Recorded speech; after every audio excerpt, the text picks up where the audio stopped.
A very warm welcome to our show Sports at 92। मैं हूं आपकी होस्ट शहरबान अवान। सबसे पहले एक नजर आज की टॉप स्टोरीज पर।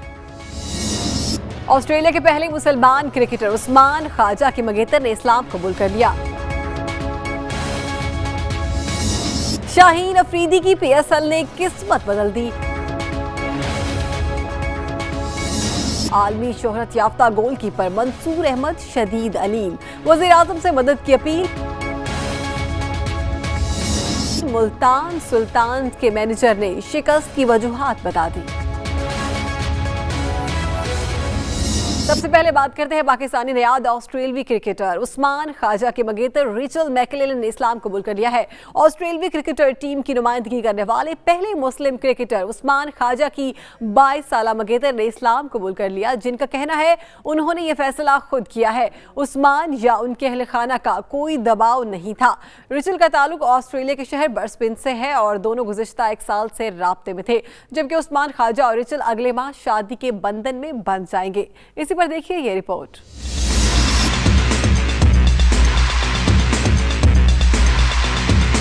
ऑस्ट्रेलियाई क्रिकेटर उस्मान ख्वाजा की होने वाली शरीक हयात रेचल ने इस्लाम कबूल कर लिया। रेचल मैकलेलन ने गैर मुल्की खबर रसां इदारे को इंटरव्यू देते हुए बताया कि उन्होंने हमेशा अपनी जिंदगी में अकीदे को अवलीन तरजीह दी है। अक्सर मुसलमानों के बारे में मनफी बातें सुनी, लेकिन हकीकत में ऐसा कुछ नहीं। रेचल का कहना था कि जब उन्होंने दायरा इस्लाम में दाखिल होने का फैसला किया था तो काफी लोग हैरान हुए थे। Probably a bit shocked. The people who are close to me, not shocked, but curious. I think I get a lot of questions, and a lot of people will ask the questions like, so do you have to wear a hijab, and do you have to do this, and do you have to do that? इनका मजीद कहना था कि उस्मान ख्वाजा मेरी जिंदगी में आने वाले पहले मुसलमान हैं। उस्मान या इनके घर वालों की तरफ से इन पर मुसलमान होने का कोई दबाव नहीं था। इस मौके पर उस्मान ख्वाजा का कहना था कि ऑस्ट्रेलिया के लिए खेलना इनके लिए एजाज की बात है। इन पर तनकीद सिर्फ इसलिए की जाती है कि वो पाकिस्तानी हैं। Playing for Australia is so far from the truth, and I honestly think a part of that is because I'm Pakistani, and it's one of those cultural things that Pakistani, especially in the cricketing world, are perceived to be lazy. Usman Khwaja और Rachel ने बताया कि वो दोनों अगले माह अप्रैल में रिश्ता अज़दवाज में मुंसलिक हो जाएंगे। प्रोग्राम में आगे बढ़े आपको बताएं, पीएसएल सीजन 3 के दौरान शानदार कारकर्दगी से 17 साला left arm fast bowler Shaheen Afridi की किस्मत बदल गई। बिग बैश लीग के 2 फ्रेंचाइजर्स ने उनसे मुआहदा करने पर दिलचस्पी जाहिर की है। शाहीन अफरीदी ने पहली मर्तबा पीएसएल में लाहौर कलंदर्स की नुमाइंदगी करते हुए 12 विकेट्स हासिल की। उनकी बेहतरीन परफॉर्मेंस का नोटिस लेते हुए बीबीएल के आइंदा एडिशन के लिए 2 टीमों ने उनसे राबिता किया, ताहम उन्होंने ऑस्ट्रेलियन इवेंट में अपनी शिरकत से मुतालिक कोई फैसला नहीं किया है। इसी पर बात करने के लिए हमारे साथ मौजूद हैं स्पोर्ट एक्सपर्ट, उनसे जानेंगे। सर, बहुत शुक्रिया आपके वक्त का। बताइएगा, पीएसएल में नए टैलेंट के हवाले से क्या देख रहे हैं आप? जी बिल्कुल, पीएसएल के 3 एडिशन हो चुके हैं और हमने देखा कि तीनों एडिशन में कुछ नए खिलाड़ी सामने आए हैं। इस बार भी 2-3 नए खिलाड़ी सामने आए हैं, जिनमें सरफराज तो शाहीन अफरीदी है, उसके बाद फरहान है। तो ये वो लड़के हैं जो अभी यंग हैं और आगे जाके खेल सकते हैं अगर इनको प्रॉपर ग्रूमिंग की जाए। तो मैं समझता हूँ कि पीएसएल 3 भी एक कामयाब एडिशन जा रहा है। अभी तक के 2 मैच बाकी हैं और जितने मैच हुए उसमें यंगस्टर्स ने अगरचे मजीद भी कामयाबी की, लेकिन ये 2 प्रोमिनेंट यंगस्टर सामने आए हैं जिनको मैं समझता हूँ कि कहा जा सकता है कि ये पीएसएल का फ्रूट है। शाहीन अफरीदी से बिग बैश के 2 फ्रेंचाइजर्स ने मुआहदा करने के लिए दिलचस्पी जाहिर की है। आप इसका क्रेडिट पीएसएल को ही देते हैं?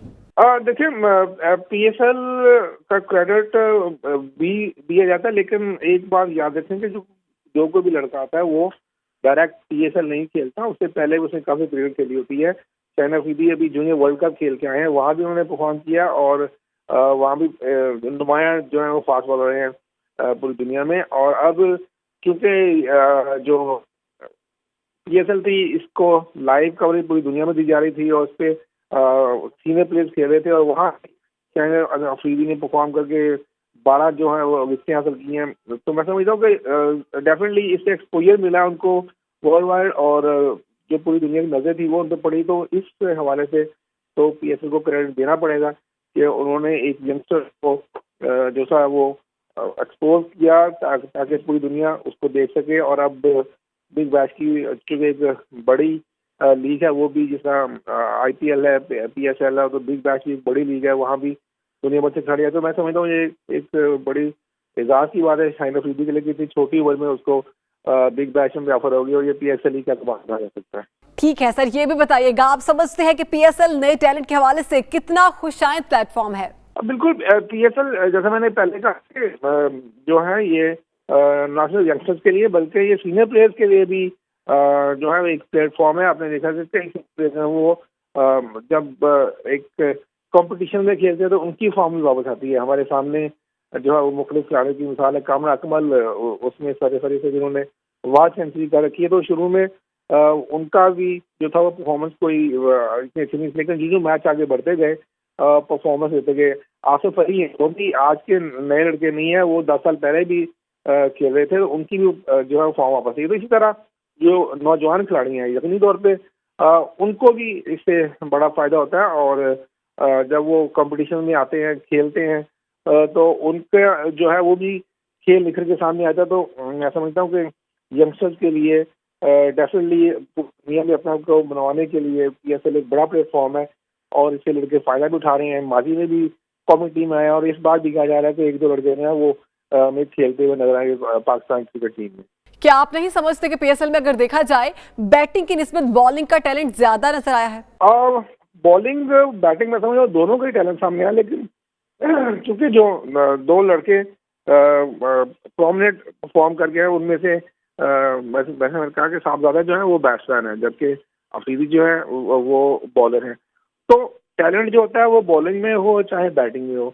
जब इतनी लंबी आप लीग खेलते हैं और उसमें प्लेयर भी खेल रहे हो, आपके भी सारे सीनियर प्लेयर खेल रहे हैं, तो यकीनी तौर पे फिर उनका जो है वो टैलेंट उभर के सामने आता है और उसमें आपको फायदा भी होता है। बहुत आप अगर आप परफॉर्म नहीं कर पाते तो आपका फ्यूचर भी दांव पे लग जाता है। तो मैं समझता हूँ कि ये एक कामयाब लीग रही है और इसमें जो खिलाड़ी हैं उनको मौका मिला अपनी साइकिल दिखाने का, वो चाहे सीनियर हो चाहे जूनियर हो, तो यकीनी तौर पे उनको फ्यूचर में फ़ायदा होगा। लास्ट टाइम भी हमने देखा कि दूसरे एडिशन के बाद कामरा अकमल के साथ उनको 2.5-3 साल बाद टीम में दोबारा शामिल किया गया। अब भी इम्कान किया जा रहा है कि उनकी जो फॉर्म जारी जो प्रैक्टिस है वो शायद वापस टीम में दोबारा आ जाए।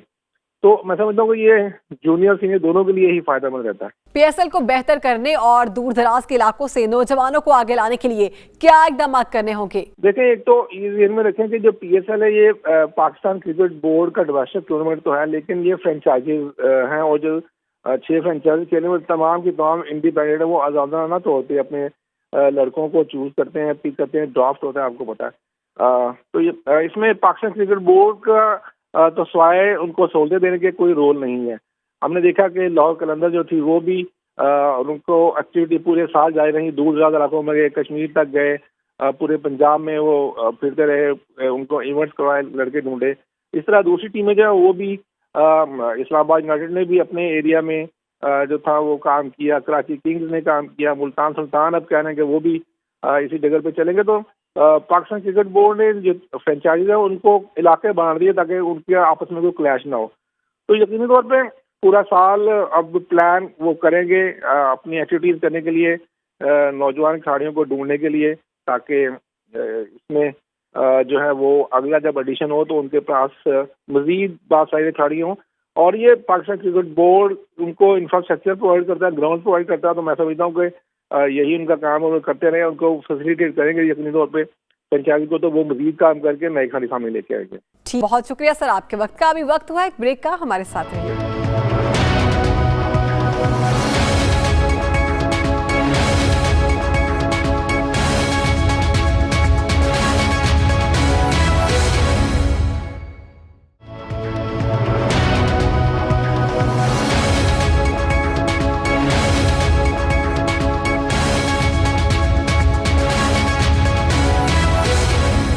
ब्रेक के बाद खुशामदीद। पाकिस्तान हॉकी के नामवर गोलकीपर मंसूर अहमद इन दिनों शदीद दलील हैं और डॉक्टरों की जानिब से हार्ट ट्रांसप्लांट का मशवरा दिए जाने के बायस उन्होंने वज़ीर-ए-आज़म शाहिद हक़ान अब्बासी से मदद की अपील की है। आलमी शोहरत याफ्ता गोलकीपर का दिल सिर्फ 20% काम कर रहा है और उनके दिल में 7 स्टंट्स डाले जा चुके हैं, जबकि गुर्दों और फेफड़ों ने भी काम करना छोड़ दिया है। मंसूर अहमद ने बताया कि 15-20 दिन पहले उन्हें दौरे पड़े थे जो नहायत ही खतरनाक थे, जिसके बाद उनका मुकम्मल चेकअप हुआ, जिससे ये बात सामने आई कि उनके फेफड़े और गुर्दे काम नहीं कर रहे, ऑक्सीजन का भी मसला है। मंसूर अहमद वो खिलाड़ी हैं जिन्होंने 24 साल कबल पाकिस्तान को चौथी मरतबा हॉकी का आलमी चैंपियन बनाया था। इसी पर बात करने के लिए हमारे साथ मौजूद हैं स्पोर्ट एक्सपर्ट। सर, बहुत शुक्रिया आपके वक्त का। बताइएगा, मंसूर अहमद पाकिस्तान हॉकी का वो सितारा है जिसने माजी में पाकिस्तान को बेशुमार फतुहात दी, आज इलाज के लिए तरस रहा है। क्या आप नहीं समझते कि पाकिस्तान हॉकी फेडरेशन को माजी के खिलाड़ियों की जिम्मेदारी उठानी चाहिए? मैं ये समझता हूँ कि जी बिल्कुल इसमें कोई दूसरी राय नहीं है कि जब ऐसी कोई मुश्किलात आए जिसमें माली मुआवनत की जरूरत होती है तो उसमें पाकिस्तान हॉकी फेडरेशन ही, मैं समझता हूँ कि उसका काम है कि वो उस मूव को आगे लेके चले, और जो कुछ खुद कर सकती है उसको सबसे पहले खुद करना चाहिए और बाकी गवर्नमेंट के जरिए से इस मामले को हल करना चाहिए। और मंसूर, इसमें कोई दूसरी राय नहीं है कि पाकिस्तान के अंदर चंद लोगों का नाम लिए जाए तो उसका भी एक नाम आता है कि वो एक लीजेंड आदमी है और उसने बड़ा सर्व किया है इस कौम को, और उसमें कोई सेकंड ओपिनियन नहीं है कि उसका बेहतरीन ट्रीटमेंट ना हो। उसको दुनिया में जहाँ भी बेहतरीन ट्रीटमेंट है उसको मिलना चाहिए। ऐसा क्या है कि जिसकी वजह से मौजूदा और साबिका खिलाड़ी हॉकी फेडरेशन से तंग हैं? यार देखिए, मैं ये समझता हूँ कि ये हमारे अंदर एक बड़ा गलत तासुर चला गया हुआ है। फेडरेशन में जो लोग आके कुर्सियों पे बैठ जाते हैं वो हमेशा पार्टियां बना लेते हैं कि ये हमारे साथ चलने वाले हैं और ये हमारे अगेंस्ट है। ऐसा कभी नहीं होता कि जो लोग सीटें संभालते हैं कि वो सबको इकट्ठा कर लें, क्या यार हम सब मिलके इकट्ठा काम करें। तो ये तो कुर्सी पे बैठने वाले का काम है कि उसने डिजाइन करना है कि मैंने तमाम लोगों को कैसे लेके चलना है। यही वजह जिसकी वजह से ओलंपियंस या हमारे जो स्टार्स हैं वो आपस में बढ़ जाते हैं। तो ये मैं समझूंगा कि ना अहली है, ये इस काबिल नहीं है कि मतलब ऐसी सीटों पे इनको बिठाया जाए।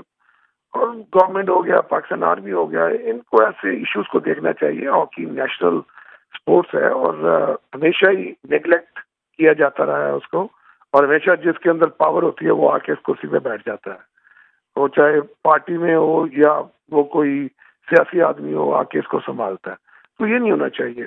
इसके ऊपर ईमानदारी के साथ पूरी तरह स्ट्रेन करके ऐसे लोगों को देना चाहिए कि जो ये अफेयर्स को रन कर सकें, क्योंकि ये वो प्लेटफॉर्म है जिसने पूरी दुनिया में पाकिस्तान के नाम को आगे बढ़ाना है। आज देख लें कि हॉकी दुनिया में कहाँ स्टैंड कर रही है। तो ये इसमें टोटली फेडरेशन का काम होता है कि तमाम ओलंपियंस और तमाम ऐसे लोग जिनको काम करना आता है अपने साथ लेके चले। ठीक है, हमें ये भी बताइएगा, पाकिस्तान हॉकी फेडरेशन इतना लावारिस क्यों है और इसकी बेहतरी होने की बजाय आए रोज मजीद मामलात खराब हो रहे हैं? तो यही होता है ना कि इसमें जैसे एक का मैं समझता हूँ कि आप ले लें जाहिद शाह, पेशावर से एक आदमी 20-30 साल से वहां पर काम कर रहा है और फिर आप उसको एकदम से निकाल देते हैं। तो विदाउट एनी रीजन मैं समझता हूँ कि ये नहीं करना चाहिए। इनको चाहिए था कि जो लोग इतने अरसे से काम कर रहे हैं उनकी एक पैरामीटर्स बनाते, एक यार्ड बनाते कि हाँ यार आपके प्रोविंसेस में ऐसे काम होंगे तो आप कंटिन्यू करें। आप ये नहीं कर सकते हैं कि आप जिसको मर्जी चाहे बाहर निकाल दें, जिसको मर्जी चाहे ले आए। तो ये जो होता है ना जी, कि पैराशूटर्स और बैकडोर से एंट्रीज होती हैं, ये कभी बेहतरी नहीं ला सकते। इनको बेहतरी लाने के लिए अपने साथ एक अच्छी टीम चाहिए होती है। तो ये कभी भी नहीं चाहते हैं कि जो अच्छे लोग हैं, मंजूर जूनियर आके हमारे साथ खड़ा हो जाए या मंजूर हसन आके हमारे साथ खड़ा हो जाए या समीउल्लाह आके खड़ा हो जाए, ये कभी भी नहीं चाहते। ये हमेशा उनको साइड लाइन पे रखते हैं। तो ये इनका काम होता है, जो सीट से बैठे होते हैं, इनका काम होता है कि सब लोगों को इकट्ठा करके और एक ट्रेन की तरह चलाया जाए। ये चाहते हैं कि जी एक डब्बा कोटा चल जाए, एक डब्बा पेशावर चल जाए, ऐसा नहीं होता। बताइएगा, साबिक खिलाड़ियों को तहफ़्फ़ुज़ और उनकी दीगर ज़रूरियात को पूरा करने के हवाले से हुकूमत को कौन कौन से इक़दाम करने की ज़रूरत है?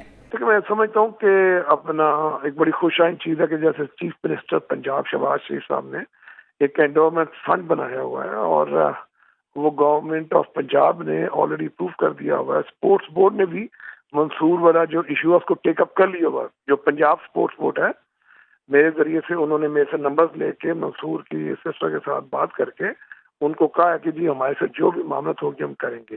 तो इसी तरह मैं समझता हूँ कि जो फेडरेशन है उसका किसी के साथ कम्युनिकेशन ही नहीं है कि Pakistan Olympic association, Pakistan sports board, Punjab sports board या गवर्नमेंट ऑफ पंजाब, ठीक है, ब्रिगेडियर खोखर साहब हैं, इनके बड़े करीबी मैं समझता हूँ कि रिलेटिव हैं जो गवर्नमेंट में हैं। तो वो तो सिर्फ एक फ़ोन कॉल के ज़रिए मंसूर की ट्रीटमेंट या किसी भी जो ऐसे ज़रूरतमंद लोग, आप बिलीव करें कि ऐसे ओलंपियंस हैं जिन्होंने गोल्ड मेडल जीते हुए हैं, आज वो बड़ी कसम पुर्सी की ज़िंदगी गुजार रहे हैं और उनका कोई पुरसाने हाल नहीं है, जिन्होंने इस मुल्क के परचम को बुलंद किया, पूरी दुनिया को बताया कि हम पाकिस्तानी हैं। आज वो उनके घर में मैं समझता हूँ कि ना बिजली के बिल देने के पैसे हैं, ना आटा है। ये सबको मालूम है, ये पूरी फेडरेशन को मालूम है, लेकिन उनको निगलेक्ट किया जाता है। तो मैं समझता हूँ जब हम लोग जाके अखबार में कहते हैं ना कि यार ये होना चाहिए, तो हमें ये पार्टी बना देते हैं कि जहाँ हमारे अगेंस्ट बोलते हैं। आप वो काम करें जो हम कहते हैं, तो इस तरह नहीं होता है। आप देखिएगा चंद दिनों में फिर चंद ओलंपियंस उठेंगे और इनके खिलाफ बोलेंगे। क्या आप समझते हैं कि इस मामले में हुकूमत जिम्मेदार है या मुतल्लिका बोर्ड? देखिए जी, मंसूर मैं समझता हूँ सबसे पहले कस्टम्स में एम्प्लॉय है और उसके बाद पाकिस्तान हॉकी का एक दरख्शांदाज सितारा है।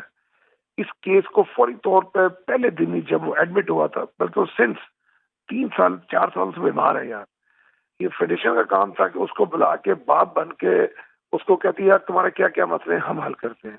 जो उनका मतलब मैं समझता हूँ कि रीच थी वो खुद अफोर्ड करते हैं और उसके बाद गवर्नमेंट को इन्वॉल्व करते हैं, गवर्नमेंट के जरिए से उसकी उसकी बेहतरीन ट्रीटमेंट करवाते हैं। ऐसे लोग रोज पैदा नहीं होते हैं यार, ये रोल मॉडल्स हैं। इन्होंने अपनी जो एक्सपीरियंस है, अपनी स्किल्स को ट्रांसफर करना होता है अपने यंगस्टर्स के अंदर।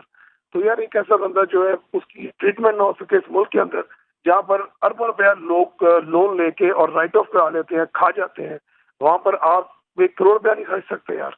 मतलब जुल्म वाली बात है। मुझे खुशी है कि मैं शाहिद अफरीदी को मतलब मैं दुआ कहूँ कि यार ऐसे लोग भी दुनिया में मौजूद हैं कि उसकी शाहिद अफरीदी फाउंडेशन ने फौरी तौर पर ऐलान किया कि इसके जो भी अखराजात होंगे हम देंगे। तो यार बेहतर होता कि फेडरेशन खुद करती। ठीक है, बहुत शुक्रिया सर आपके वक्त का। आज के प्रोग्राम से इतना ही, मिलेंगे कल इसी प्रोग्राम में। देखते रहिए स्पोर्ट्स एट 92।